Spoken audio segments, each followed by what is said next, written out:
All right, so our next speaker is Sam Crowley. He's a postdoctoral fellow in the U of M Department of Psychiatry and Mental Health Services at the Ann Arbor VA. His research focuses on investigating how biological and behavioral characteristics predict cognitive decline, as well as how these characteristics predict response to interventions for cognitive decline. So his talk is titled Acetylcholine and Cognition in Parkinson's Disease.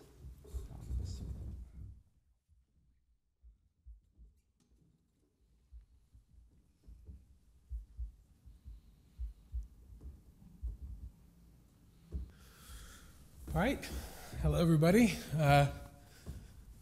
Nice to go last. Unfortunately, a lot of these slides have already been reviewed a little bit, but I'll just kind of give a bit of a refresher, I guess, on the way to some of my research. So I'm a neuropsychologist by training, so I kind of have a different perspective, but I'll be talking about acetylcholine and cognition in Parkinson's disease, focusing mostly on the work I've been doing that's been funded through the Udall Center. Okay, so as we've reviewed today, Parkinson's disease is the second most common neurodegenerative disease, second, of course, to Alzheimer's. It affects about 1 million people in the US. It affects about 10 million people worldwide. And the features that are required for a diagnosis of Parkinson's are the classic motor features that you would think of. So slowed movement, also called bradykinesia, and then also either a resting tremor or a rigidity. These are the two features that are required, but there are also a number of non-motor features in Parkinson's disease. And the one that I'm going to focus on is cognitive dysfunction. So cognitive dysfunction affects about 75 to 80% of people with Parkinson's at some point along the disease course. By about 20 years, it affects about 80% of people.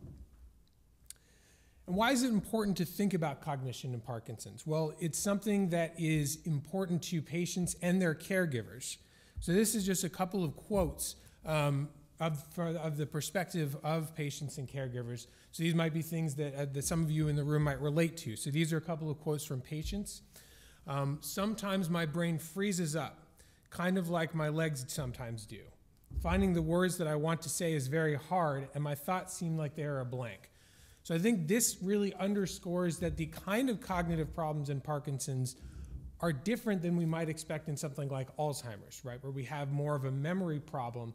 This is really more of a mental rigidity that we see in Parkinson's disease. And another one here, I wish the doctor had told me that cognitive changes could be one of the results of the disease. My clinic visits have focused much more on physical signs and symptoms. The few times cognition has been addressed, the comments have been very brief. And I think this underscores that not all physicians are necessarily talking to their patients about the kind of cognitive changes they might experience. And a couple of quotes here from caregivers as well. Cognitive symptoms have started to affect communication, which in turn affects our relationship. My husband's frustration in turn sparks irritation in both of us. I sometimes wonder if the same is not occurring with friends and they are too polite to tell me. So causing some tension and difficulty between a patient and their spouse. And I think this quote's important because it also shows that it's something people can be kind of hesitant to talk about with their friends. And also, my husband has lost his initiation in social situations. He listens but rarely contributes and may get confused in the conversation. I miss the social interactions that we used to have with friends with little planning. With just a suggestion, it used to happen. So underscoring that this isn't just affecting caregivers and patients, but really the entire social structure around people with Parkinson's disease. So for these reasons, it's really important to figure out what the causes of cognitive dysfunction in Parkinson's are, and how might we use that to create new interventions for cognitive dysfunction in Parkinson's. But this is complicated for a number of reasons. One of them is that Parkinson's can affect multiple cognitive domains. So if we think of cognition as broadly anything that has to do with thinking, paying attention, talking, remembering information, processing information efficiently, all of that's a blanket term for cognition.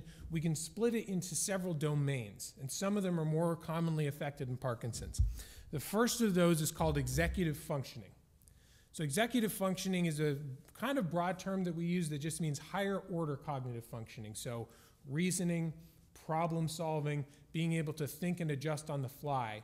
That's broadly what executive functioning is. This is the most common cognitive deficit in Parkinson's, is in executive functioning. But there are other deficits as well. People with Parkinson's can have impairments in visuospatial function, which is being able to process spatial information and relationship between objects in space. There can also be problems with memory. Sometimes that memory problem can look similar to Alzheimer's disease, but more often it's actually a little bit different. It's because the information is not being processed efficiently, so it's not really getting into memory very efficiently. There can also be problems with attention and working memory. And working memory can be thought of as just keeping a small amount of information that can be manipulated quickly in your mind when you're in the middle of a task. And then language can also be affected in Parkinson's. And typically language is not affected in a way that people forget what the names of objects are, but it's more like being able to speak quickly and find the right words efficiently. And this is even more complicated because the course tends to vary. Some people can be diagnosed with Parkinson's disease and not have any cognitive symptoms. As we said, there's that 20% who never develop anything. Some people have deficits as soon as they're diagnosed and tend to decline quickly, and it can be anywhere in between. So getting a handle on this is tricky, but very much a worthwhile endeavor. So there's a number of different systems that are thought to be responsible for cognitive decline in Parkinson's. And the classic one that people tended to focus on for a long time was the caudate nucleus. So the caudate nucleus is this nucleus right here you can see in red, called the caudate. That means tail in Latin, so you can see it has that nice long curly tail there. And the caudate nucleus has a lot of connections to the substantia nigra. So the substantia nigra was mentioned briefly this morning. It is a structure in the midbrain, just translates to black stuff. A lot of brain anatomy is like sounds fancy and then you translate it and it's kind of ridiculous. So you have the black stuff connects to the tail. And the black stuff is important because it produces dopamine and supplies dopamine to the caudate. Now the caudate has connections to frontal cortex, particularly dorsolateral prefrontal cortex. So using dopamine, it helps with functioning within those frontal cortex areas. And the frontal cortex is important for most cognitive functions, but particularly executive function and attention and working memory. So what happens in Parkinson's disease is you can see that substantia is not quite as nigra, so it loses a lot of that dopamine. Because of that, you lose that functioning in frontal cortex, and cognition is impacted, particularly executive function and working memory. So this is one of the major kind of theories for cognitive dysfunction in Parkinson's, but there's a couple reasons why it's clearly incomplete. One of them is everybody with Parkinson's, pretty much by definition, has loss of dopamine in the caudate, but not everybody has cognitive problems, right? Secondly, this doesn't account for all of the cognitive domains necessarily that are affected in Parkinson's. So there are other anatomical systems involved in cognition in Parkinson's. The second one, and the one that I focus on and that you've heard a lot about today, is the basal forebrain and acetylcholine. So the basal forebrain is pictured right here. It's split into 4 different nuclei. That's not that important. The important thing is everything in red and blue in that picture there. And the basal forebrain is responsible for supplying the entire brain with acetylcholine, which is another neurotransmitter like dopamine. And so you can see here from this picture, so that blue strip right in the middle, that is the basal forebrain. The red, yellow, and green are all the areas that it supplies acetylcholine to. So this small nucleus is supplying acetylcholine to almost the entire cortex. So, and we know that this nucleus is affected in Parkinson's disease. The Lewy bodies that are responsible for causing Parkinson's were actually first discovered and isolated within the basal forebrain. We have studies going back 4 decades showing cell loss in the basal forebrain in Parkinson's disease dementia. And more recently, there has been a lot of research showing that atrophy in this area, so atrophy meaning cell death leading to volume loss in this area is related to cognitive decline in Parkinson's disease. So I've mentioned two different systems. You have this frontal dopamine system and the cholinergic system in Parkinson's. And the question now is, how do these two systems interact to cause cognitive dysfunction? And that's something that's been investigated a lot actually here at the University of Michigan. So this is part of a study and part of a series of studies done by Nico Bonin and his group at the Udall Center. And what they did is they have a large sample of people with Parkinson's, and they split them into people who had normal levels of acetylcholine and lower levels of acetylcholine. And they had a comprehensive cognitive battery, and they looked at how cognitively impaired people were across these two groups. So you can see here from this spread, people who have lower levels of acetylcholine as well as low levels of dopamine tend to be a little bit more in that mild to moderate cognitive impairment range. Now you can compare that to these people with normal levels of acetylcholine, where really very few are even mildly impaired. So this suggests that acetylcholine may be pretty important in the cause for cognitive decline in Parkinson's disease. And this research, as well as some other research by Martin Sartor, led to the development of the compensatory hypothesis. So I'll walk you through what the idea of the compensatory hypothesis is. So this is normal cognitive functioning, right? You have the substantia nigra supplying dopamine to the caudate, which is connected to dorsolateral prefrontal cortex, which helps with cognition. Then you have Parkinson's disease, where you have a loss of that dopamine supply and a loss of that connection to dorsolateral prefrontal cortex. So you might assume that at this point, okay, cognitive decline was going to happen, but not so fast. According to the compensatory hypothesis, what happens at this point is acetylcholine comes to the rescue. And acetylcholine is upregulated in frontal cortex, which helps to compensate for that loss of that functioning of dopamine. So acetylcholine is supporting cognitive functioning, but then the basal forebrain is affected by Parkinson's disease, which causes a loss of acetylcholine in this region. That is ultimately why you see frontal dysfunction and why you tend to see cognitive decline in Parkinson's. So with this idea that the basal forebrain may be an important structure for cognitive decline in Parkinson's, one question we might want to ask is there a way that we can see changes in that region before atrophy starts to happen? So we know that atrophy is related to cognitive decline, but are there other measures that we can get at that we can see before atrophy? And the answer to that question may be yes, by looking at inflammation. So Parkinson's pathology causes multiple inflammatory reactions, which then can themselves lead to dysfunction before atrophy starts to set in. And we can look at that inflammation using a metric called free water fraction. So free water fraction is a metric that we get from a MRI scan. And basically the idea behind free water fraction is you're just looking at how much within each voxel in the brain, so with each cube that we're measuring on an MRI, how much in each of those by proportion is water outside of the cells. So if we look at this diagram here, up top is in the gray matter. That's less dense matter. So you're going to have less dense cells, so you're going to have more water. You have higher levels of free water, right? You can compare that to this white matter area down below. That area is going to have more densely packed cells, which means you're going to have lower levels of free water. So free water can be used as a measure of cell density, but we also know from several different studies that it can find inflammation. So they've looked at it in traumatic brain injury, schizophrenia, Alzheimer's disease, even in rodent models, they found that it reflects inflammation. And just as a quick plug for my old lab at the University of Florida, we looked at it in people who had knee surgery. Blue on the right here means increased free water after surgery.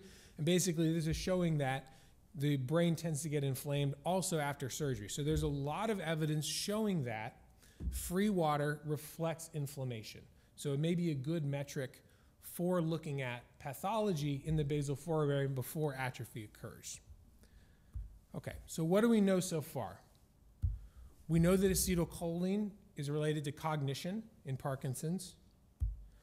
We know that the basal forebrain is related to cognition, and as pathology hits the basal forebrain, we tend to see cognitive decline. What we don't know is how all three of these things fit together. How does acetylcholine relate to basal forebrain physiology, and how does all that relate to cognition together?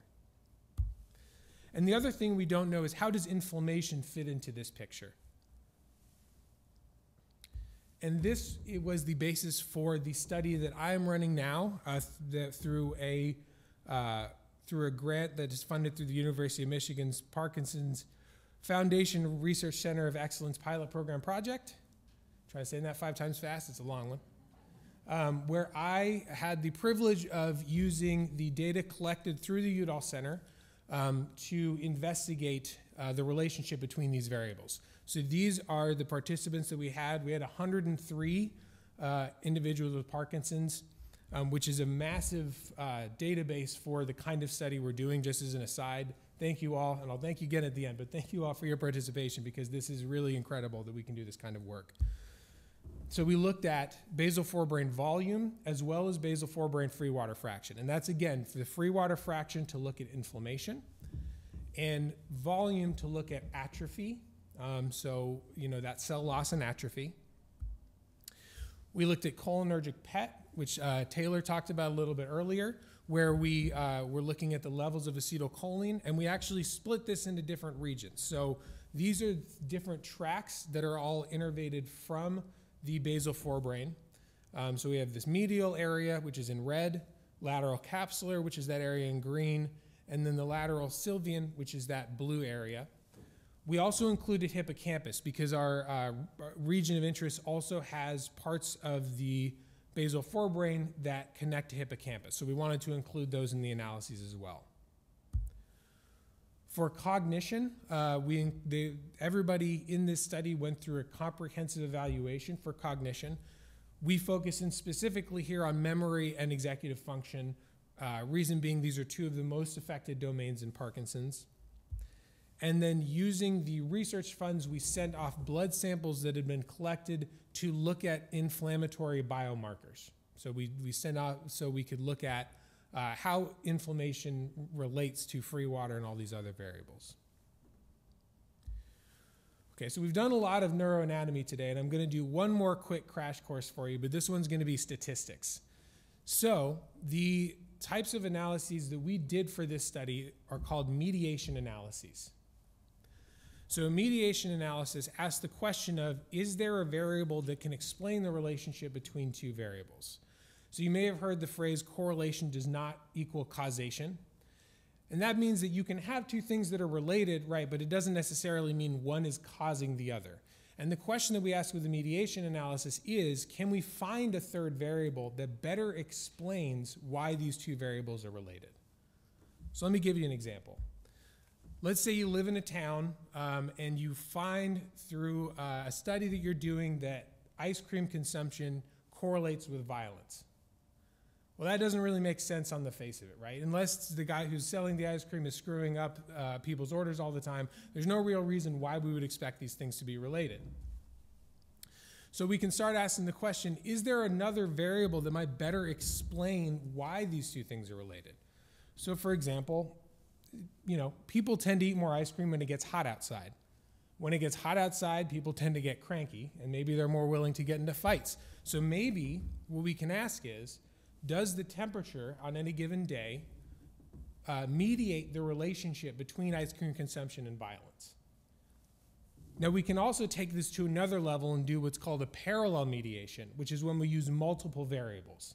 So we have this study, and let's say that on top of that we say, well, we know there's this one place that sells a lot of ice cream at night after the bars get let out, when people might be a little bit more rowdy and maybe we're more willing to fight. So then we can add another mediation variable and ask, does time of day also help to mediate the relationship between ice cream consumption and violence? So through doing this, we can then look at these variables individually, or we can look at them together. That's the basic idea behind a mediation analysis. So this is what the mediation analysis looked like for our study. So again, we have acetylcholine's relationship to cognition, and the question we're asking is, does free water fraction and volume of the basal forebrain mediate the relationship between acetylcholine and cognition? And again, we are specifically interested here in executive function and memory. And here's the results that we have. So first, looking at executive function, and what we found is that free water fraction in the basal forebrain and not volume mediates the relationship between acetylcholine and executive function, specifically in the medial region, that red region, the lateral capsular in green, and the lateral parasylvian in blue. So in those three regions, acetylcholine in those regions and cognition, that relationship is mediated by free water fraction. Now looking at memory, where we saw a completely different result, which is that volume mediated the relationship between acetylcholine and memory in the lateral capsular region, the parasylvian region, and the hippocampus. Notice those three regions all involve some part of temporal lobe. And we know that temporal lobe is important for memory. So again, executive function mediates the free water mediates the relationship between acetylcholine and executive function. Volume mediates the relationship between acetylcholine and memory. We also have started looking at the biomarkers. So these are all the results that we received. As you can see, one of the issues here is that the type of analysis we did, most people weren't elevated, so we couldn't get specific values. But I did collapse this into three groups, so people who had 0 to 1 biomarker elevated, meaning a fairly minor amount of inflammation. People who had 2 biomarkers elevated, so kind of a moderate level of inflammation, and people who had 3 or more biomarkers elevated, so a high level of inflammation. And these are the preliminary results so far. So these 4 bar graphs here are all showing those 4 regions of interest. So the medial, lateral parasylvian, and lateral capsular, and the hippocampus. And as you can see, generally, people with higher levels of inflammation have lower levels of acetylcholine in these regions. Also, we looked at cognition across several different domains, and people with higher levels of inflammation also tended to have lower levels of cognition. Now, this is still kind of in preliminary phases. We actually sent off more biomarkers for a second round, so stay tuned for the results of those analyses. So here's generally results that we have here. Again, cholinergic basal forebrain free water mediates the relationship between acetylcholine and executive function. This may reflect an earlier level of pathology compared to basal forebrain volume mediating the relationship between acetylcholine, particularly in those temporal regions, and memory. So what's our interpretation of this? Broadly, we're theorizing that the reason for this is that the upregulation of acetylcholine is mostly compensating for that loss of executive function, right? So acetylcholine is really doing double duty in order to compensate for that loss. It's not really doing that with memory. The memory systems and temporal cortex are kind of just doing their thing and aren't really doing any extra responsibilities.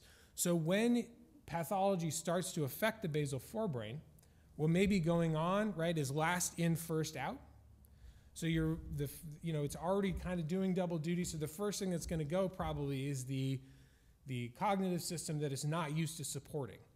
Whereas the other system, the memory system, it takes a lot more. It takes it to where it has to get to the point of atrophy, then we start to see decline in the memory system. We also have that preliminary data showing that elevated inflammatory biomarkers are associated with lower acetylcholine as well as lower cognition. So there's a couple things I hope you take away from this talk today. Hopefully you appreciate from my talk and everybody else's that the cholinergic system plays an important role for cognition in Parkinson's, and that measuring free water may help us identify people who are at risk for cognitive decline or who are at the very earliest level of cognitive decline. So I think for providers, it's important that we educate patients on what kind of cognitive dysfunction can occur in Parkinson's disease for a couple of reasons. First, so they know what to expect, but secondly, so that we can start to employ some cognitive interventions and teaching things like compensatory strategies before cognitive decline begins to happen. Because what tends to happen is people will, come into the clinic, say they're having these problems. We test them, we say, you are having these problems. Now we're going to teach you a bunch of new stuff. And I know we just did a bunch of tests and told you you're not learning new stuff as well, but we're going to teach you new stuff. So it would probably be helpful if we could start teaching the new stuff before it becomes more difficult. The other thing that we can do is start employing things like cholinesterase inhibitors, which are already used fairly widely in Parkinson's, but use those in order to increase that window where teaching new strategies may be a little bit easier. And there's a couple of different ways I want to take this research moving forward. I've been looking at the basal forebrain now for a long, long time, so I'm probably going to continue to looking at the basal forebrain and cognition. But what I want to do also is start to look at neuromodulatory interventions on different neurotransmitter systems. So let me unpack that because that's a lot of big words. The neuromodulatory interventions are things where we stimulate the brain. And the ones that I focused on are the ones that Steve was talking about earlier that are more on the surface of the brain. There have been studies looking at those methods in Parkinson's for cognition. However, the vast majority of those studies only look at frontal lobe systems, which makes sense because most of them are conceptualizing that what we want to do is target that frontal dopamine system. But the acetylcholine system is also impacted in the posterior part of the brain. And there are targets in the posterior part of the brain that may also have clinical benefit that really haven't been investigated that much. So I think it would be interesting to look at those intervention strategies and compare results looking at more frontal stimulation and more posterior stimulation. So I want to thank my research mentor, Benjamin Hampstead, and his lab, as well as the Udall Center, particularly Roger Albin and Nico Bonin, for allowing me to use the incredible data set they have. Also, special thanks to Steve, who's been doing a lot of the free water processing. I'm a psychologist by trade, so I'm like a caveman trying to explain to him all the things I need him to do, and he's been amazing. So, thanks. Yeah. Any questions?